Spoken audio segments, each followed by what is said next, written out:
Hello friends, welcome to math Brijendra coaching centre. दोस्तों, आज की इस वीडियो हम देखने वाले हैं एमपी फॉरेस्ट गार्ड के लिए साइंस के क्वेश्चन, विज्ञान के एक्सपेक्टेड क्वेश्चन। फ्रेंड्स, एकदम रियल पेपर जैसे प्रश्नों का सेट होता है। ठीक है, ये पार्ट नंबर 10 है फ्रेंड्स। 10 पार्ट नंबर 9 तक अपलोड हो चुका है। अगर आप लोग अभी तक नहीं देखे हैं तो इसी वीडियो के डिस्क्रिप्शन में आपको मध्य प्रदेश वन रक्षक के नाम से प्लेलिस्ट का लिंक मिल जाएगा, वहाँ से आप देख सकते हैं। ओके डियर फ्रेंड्स, इस सीरीज में हमारा टारगेट रहता है फ्रेंड्स 20 आउट ऑफ 20। ओके, इसके पहले अगर आप इस चैनल पर नए होंगे तो चैनल को सब्सक्राइब जरूर कर लेंगे फ्रेंड्स, और बेल आइकन के ऑल नोटिफिकेशन पर जरूर प्रेस कर लेंगे, तभी आपको आगे आने वाले पार्ट वाइज वीडियो का नोटिफिकेशन मिल पाएगा। ओके, तो चलिए देखते हैं पहला क्वेश्चन।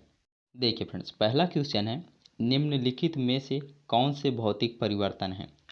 पहला दिया है लोहे धातु का पिघलना, लोहे पर जंग लगना, लोहे की छड़ का मुड़ना, लोहे की धातु का तार बनाना।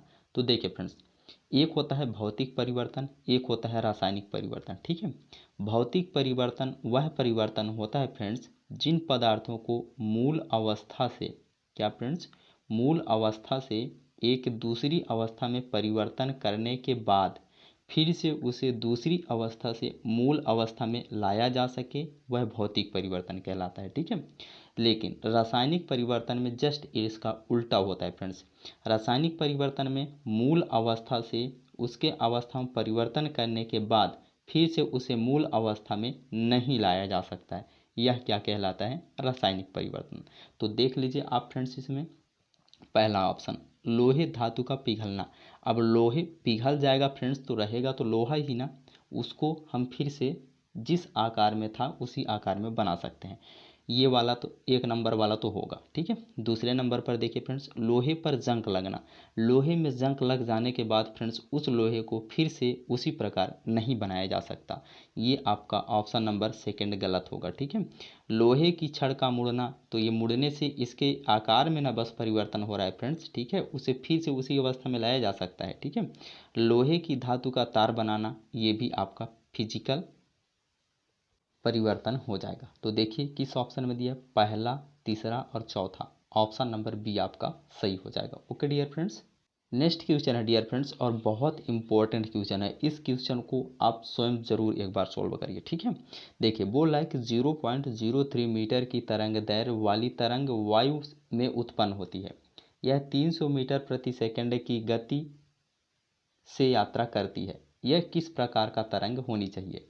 देखिए फ्रेंड्स, तरंग का स्पीड बराबर क्या होता है, फ्रीक्वेंसी इंटू लैम्डा। ठीक है, स्पीड बोले तो चाल बराबर होता है आवृत्ति गुणे तरंग दैर्घ्य। ठीक है, तो आपको चाल कितना दिया फ्रेंड्स, 300 मीटर प्रति सेकंड। ठीक है, तो स्पीड की जगह पर हम 300 मीटर प्रति सेकंड लिख देंगे। ओके, आगे देखिए, आपको फ्रीक्वेंसी निकालना है फ्रेंड्स। ठीक है, जब फ्रीक्वेंसी निकाल लेंगे तभी ना आप पता कर पाएंगे कि ये श्रव्य तरंग है कि पराश्रव्य है कि अपश्रव्य है कि माइक्रोवेव है, क्योंकि फ्रीक्वेंसी से ही हम इनका आंसर बता सकते हैं। ठीक है, तो चलिए निकाल लेते हैं पहले फ्रीक्वेंसी। तो फ्रीक्वेंसी इंटू क्या हो जाएगा, लैम्डा। तो लैम्डा का मान बोले तो तरंग दैर्घ्य आपको कितना दिया है, 0.03 दिया है। ठीक है, अब देखिए इसको सॉल्व करेंगे डियर फ्रेंड्स, तो इधर आ जाएगा 300 बटे 0.03 इक्वल क्या आ जाएगा, फ्रीक्वेंसी आवृत्ति। ठीक है, तो देखिए नीचे मैं दशमलव हटाऊंगा फ्रेंड्स, ऊपर 2 जीरो आ जाएगा। ठीक है, और 3 से 3 कट जाएगा तो कितना आ जाएगा,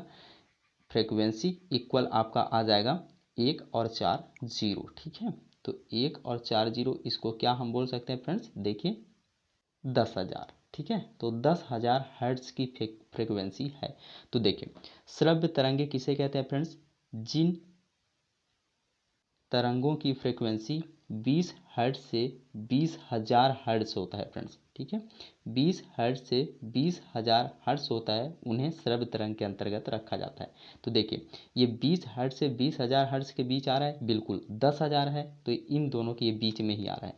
तो ये कौन से तरंग हो जाएगा फ्रेंड्स, आपका ऑप्शन नंबर ए, श्रव्य तरंग। Okay dear friends, I hope ये क्वेश्चन आप सभी को बहुत अच्छे से समझ में आ गया होगा। ओके, मैं ऐसा उम्मीद करूंगा। अब देखेंगे अगला प्रश्न। देखिए फ्रेंड्स, नेक्स्ट क्वेश्चन है, स्थलीय वातावरण में पौधों का अस्तित्व खाली स्थान की उपस्थिति से संभव हुआ है। इंटरकैलरी विभाजोतक, संवहनी ऊतक, शीर्ष विभाजोतक, पेरेनकाइमा ऊतक। तो देखिए फ्रेंड्स, मैं आपको बता दूं कि जो जलीय पौधे होते हैं, ठीक है, उनमें संवहनी बंडल नहीं पाए जाते हैं, ठीक है। अब देखिए संवहनी बंडल क्या होता है सर? संवहनी बंडल के अंदर ही फ्रेंड्स आपको जाइलम एंड फ्लोएम देखने को मिलते हैं, ठीक है। और ये जाइलम और फ्लोएम का कार्य क्या होता है आप सभी लोग जानते ही हैं फ्रेंड्स, नहीं जानते हैं तो नोट डाउन कर लीजिए। फ्लोएम खाद्य पदार्थों का संचरण करता है फ्रेंड्स, जबकि जाइलम जड़ से खनिज एवं जल का परिवहन करता है, ठीक है। तो जो पौधे जलीय स्थान में नहीं पाए जाएंगे फ्रेंड्स, स्थलीय स्थान में पाए जाएंगे, तो उनको वाटर की आवश्यकता तो होगी, तो उन्हें पानी और भोजन कौन देंगे फ्रेंड्स? जाइलम एंड फ्लोएम देंगे। तो जाइलम एंड फ्लोएम किस में पाए जाते हैं? संवहनी ऊतक में पाए जाते हैं। तो स्थलीय वातावरण में पौधों का अस्तित्व बनाए रखने के लिए क्या उपस्थित होना बहुत ज़रूरी है? संवहनी ऊतक। ऑप्शन नंबर बी आपका सही हो जाएगा। Okay dear friends. Next question है डियर फ्रेंड्स कि निम्नलिखित में से किस विटामिन में नाइट्रोजन पाया जाता है? Vitamin A, vitamin B, vitamin C, vitamin D. तो इसका आंसर होगा friends option number B, vitamin B, ठीक है। विटामिन बी में नाइट्रोजन पाया जाता है। अब देखिए फ्रेंड्स, यहाँ से आपको इस प्रकार भी क्वेश्चन पूछा जा सकता है कि विटामिन ए का रासायनिक नाम क्या होता है? रेटिनॉल। क्या होता है डियर फ्रेंड्स? रेटिनॉल, ठीक है। विटामिन बी का रासायनिक नाम क्या होता है? थायमीन होता है, ठीक है फ्रेंड्स। आगे देखिए, विटामिन सी का रासायनिक नाम क्या होता है? एस्कर्बिक एसिड होता है। Okay dear friends. और विटामिन डी का रासायनिक नाम क्या होता है? आप लोगों को लिखना है कमेंट सेक्शन में, ठीक है। अब देखेंगे अगला प्रश्न। नेक्स्ट क्वेश्चन है डियर फ्रेंड्स कि बिना केंद्रक और कोशिकांग वाले जीव खाली स्थान से संबंधित हैं। कवक, प्रोटिस्टा, शैवाल, बैक्टीरिया। बोले तो जीवाणु। तो इसका आंसर कौन सा हो जाएगा dear friends? Option number D, जीवाणु, ठीक है। इनके जो कोशिकाएं होते हैं फ्रेंड्स वो प्रोकैरियोटिक कोशिकाएं होते हैं, ठीक है। जो कि प्रोकैरियोटिक कोशिकाएं में केंद्रक नहीं पाया जाता है, ना अदर कोशिकांग पाए जाते हैं, लेकिन एक कोशिकांग पाया जाता है। वह कौन सा कोशिकांग है? आप लोगों को मैं पिछले वीडियो में बताया हूँ, ठीक है।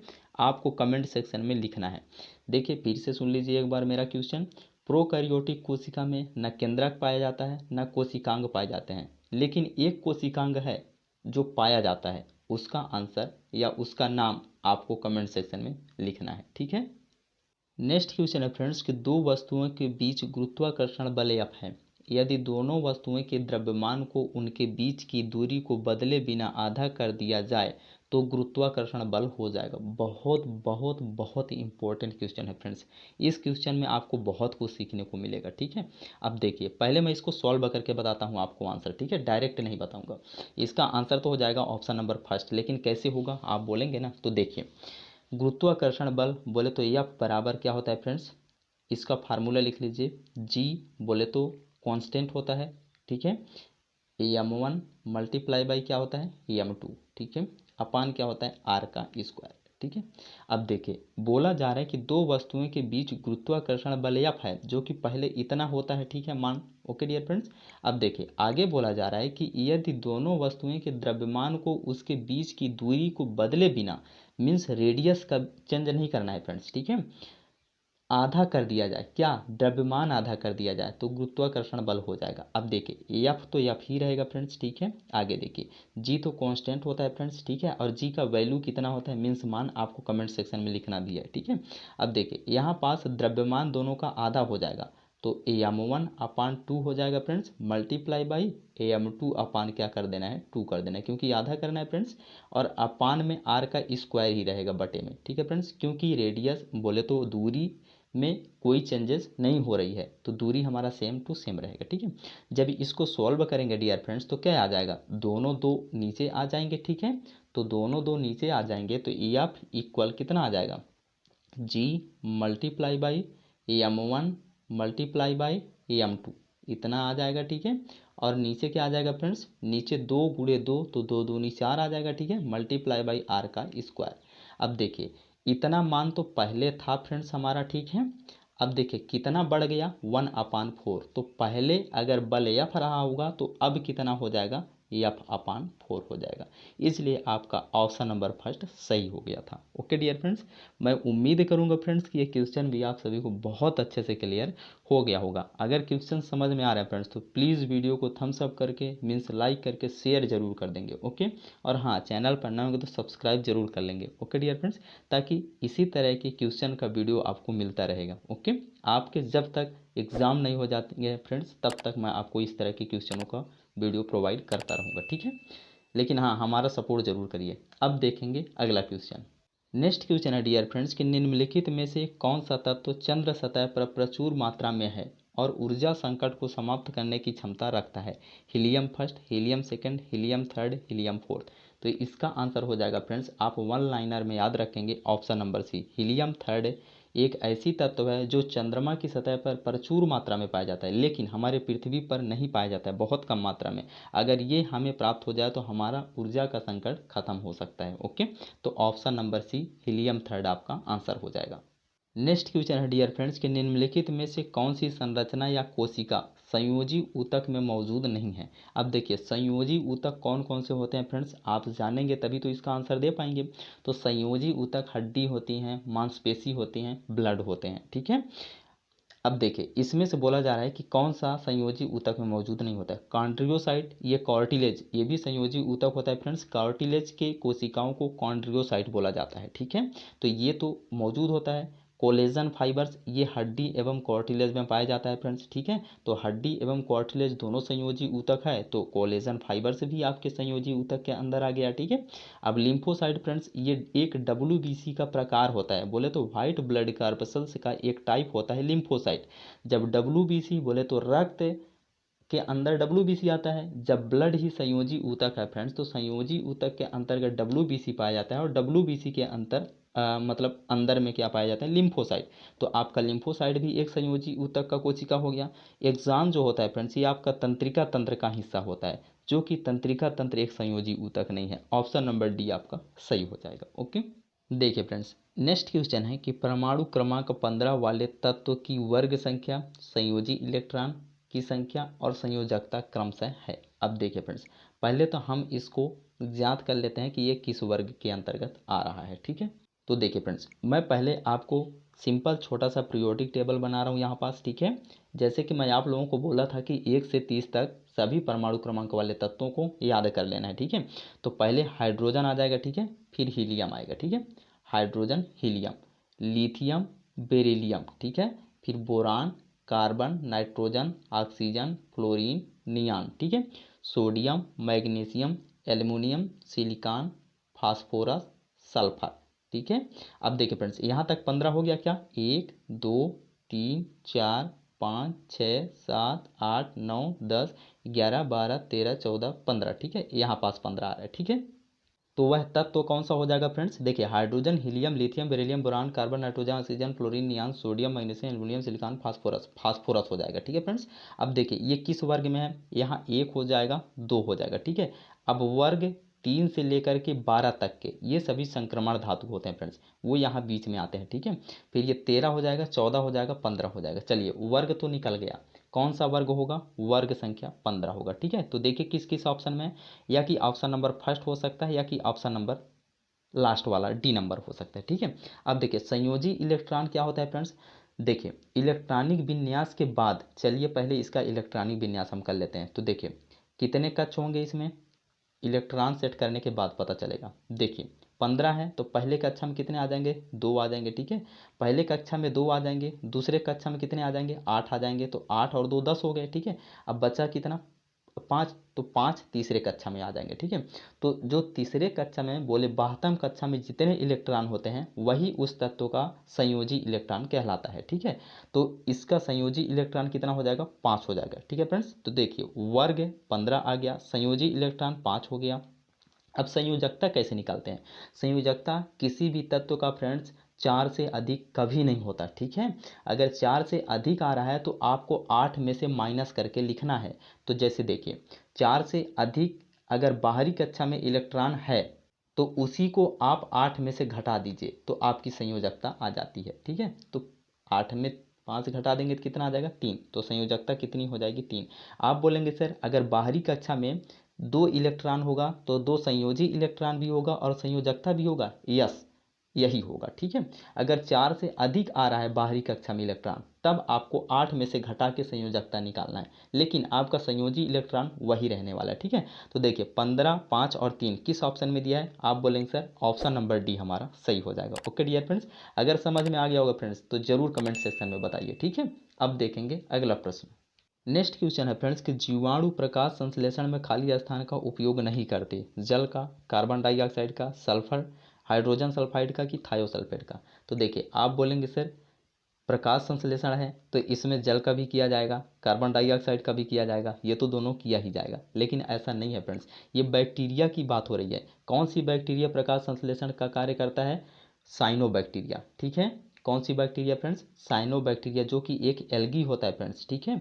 साइनोबैक्टीरिया ये प्रकाश संश्लेषण का कार्य करता है, ठीक है। तो इसको पूछा जा रहा है कि ये किसका प्रयोग नहीं करता है, तो जल का प्रयोग नहीं करता है फ्रेंड्स साइनोबैक्टीरिया, ठीक है। कार्बन डाइऑक्साइड का प्रयोग करता है, हाइड्रोजन सल्फाइड का भी प्रयोग किया जाता है इसमें, और थायोसल्फेट का भी प्रयोग ये करता है, लेकिन जल का उपयोग नहीं करता है प्रकाश संश्लेषण करने के लिए साइनोबैक्टीरिया। ओके, अब देखेंगे अगला प्रश्न। नेक्स्ट क्वेश्चन है डियर फ्रेंड्स कि निम्नलिखित में से किसका क्वथनांक उच्चतम होता है, हीलियम, जीनान, आर्गन, क्रिप्टॉन। तो कैसे इसको सॉल्व कर पाएंगे आप, देखिए ये पीरियोडिक टेबल है फ्रेंड्स, ठीक है। इसमें से जैसे जैसे आप ऊपर से नीचे की तरफ आते जाएंगे फ्रेंड्स, इनका क्वथनांक क्या उच्चतम होता जाता है, ठीक है। मीन्स क्वथनांक बढ़ता जाता है। देखिए आणविक भार बढ़ने के साथ साथ क्वथनांक भी बढ़ता है, दोनों आप याद रखेंगे, ठीक है। आणविक भार भी बढ़ता है फ्रेंड्स, प्लस क्वथनांक भी बढ़ता है ऊपर से नीचे तरफ आने में आवर्त सारणी में, ठीक है। तो देखिए पहले कौन सा आएगा, यहाँ पास अगर मैं पीरियोडिक टेबल बनाऊँ फ्रेंड्स तो पहले कौन सा आएगा, ये सभी 18वें समूह के तत्व है ना।